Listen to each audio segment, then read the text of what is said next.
2014లో ప్రధానిగా బాధ్యతలు చేపట్టినప్పటి నుంచి ప్రతి ఏటా ఎర్రకోటపై జాతీయ పతాకాన్ని ఆవిష్కరిస్తూ సాంప్రదాయాన్ని భారత ప్రధాని నరేంద్ర మోదీ కొనసాగిస్తున్నారు. కార్యక్రమం ఖరారైన షెడ్యూల్ ప్రకారం ప్రధాని మోదీ ఎర్రకోటకు చేరుకున్న వెంటనే త్రివర్ణ పతాకాన్ని ఎగురవేశారు. అనంతరం సైన్యం 21 తుపాకులతో గౌరవ వందనం సమర్పించింది. హెలికాప్టర్ ద్వారా పూలవర్షం కురిపించడం ఈ వేడుకల్లో భాగంగా ఉంది.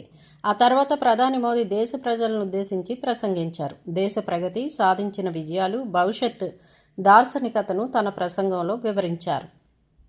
ఈ ఏడాది స్వాతంత్ర వేడుకలకు ఒక ప్రత్యేకత ఉంది. జాతీయ గేయం వందే మాతరంకు 150 ఏళ్లు పూర్తయిన సందర్భంగా వేడుకల్లో దీనికి ప్రముఖ స్థానం కల్పించారు. స్వాతంత్ర వేడుకల చరిత్రలో తొలిసారిగా ఎర్రకోటపై వందే మాతరం సామూహిక గానం జరగనుంది. ఎన్సీసీ క్యాడెట్లు, మై భారత్ వాలంటీర్లు కలిసి ఈ గేయాన్ని ఆలంపించారు.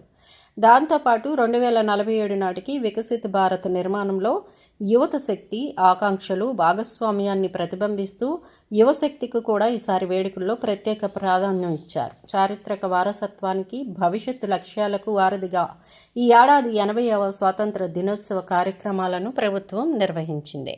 భారత 80వ స్వాతంత్ర దినోత్సవ వేడుకల్లో ఒక చారిత్రక అపూర్వ ఘట్టం ఆవిష్కృతమైంది. దేశ చరిత్రలో తొలిసారిగా ఎర్రకోటపై జరిగిన అధికారిక వేడుకల్లో జాతీయ గేయం వందే మాతరం పూర్తి గీతాన్ని ఆలపించారు. ప్రధాని నరేంద్ర మోదీ నేతృత్వంలో జరిగిన ఈ వేడుకల్లో ఆర్మీ బ్యాండ్ వందే మాతరం గీతాన్ని వాయించగా ఆ తర్వాత యథావిధిగా జాతీయ గీతం జనగణమనను ఆలపించారు.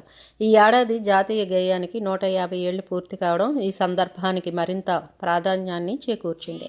ప్రధాని నరేంద్ర మోదీ ఎర్రకోట బురుజుల నుంచి జాతీయ పతాకాన్ని ఆవిష్కరించిన వెంటనే 1721 ఫీల్డ్ బ్యాటరీ ఆధ్వర్యంలో స్వదేశీ పరిజ్ఞానంతో తయారైన 105 mm లైట్ ఫీల్డ్ గన్స్తో 21 సార్లు గన్ సెల్యూట్ చేశారు.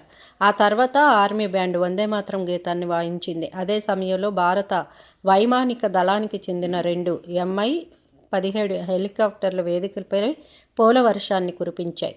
ఒక హెలికాప్టర్పై త్రివర్ణ పతాకం ఉండగా మరో హెలికాప్టర్పై వందే మాతరం అని రాసి ఉన్న పతాకం ఎగరడం ప్రత్యేక ఆకర్షణగా నిలిచింది. స్వాతంత్రం వచ్చిన తర్వాత ఎర్రకోటపై వందే మాతరం గీతాన్ని వాయించడం ఇదే తొలిసారి అని ప్రధాని మోదీ తన ప్రసంగంలో స్పష్టం చేశారు.